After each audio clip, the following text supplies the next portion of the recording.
Meroket bersama 88 Rising. Rich Brian, saya merasa diberkati. Sejak 2015 lalu, label rekaman 88 Rising semakin berkembang dengan proyek-proyeknya yang penuh kejutan. Tahun lalu, 88 Rising bahkan memproduksi soundtrack untuk film Marvel Shang-Chi and the Legend of the Ten Rings. 88 Rising juga mendapat sorotan di Festival Coachella 2022.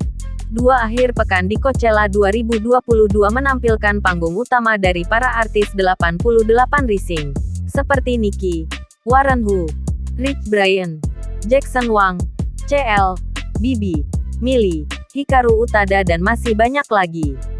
Rich Brian menyebut, kariernya yang tumbuh hingga titik ini bersama 88 Rising adalah hal yang luar biasa. Baru-baru ini, Warren dan Brian bergabung dengan artis Korea yang sedang naik daun, Bibi, di lagu baru berjudul Froyo. Lagu-lagu baru tersebut merupakan bagian dari kompilasi baru, Head in the Cloud Forever, yang juga menampilkan lagu baru Bibi berjudul Best Lover. Sudah selesai.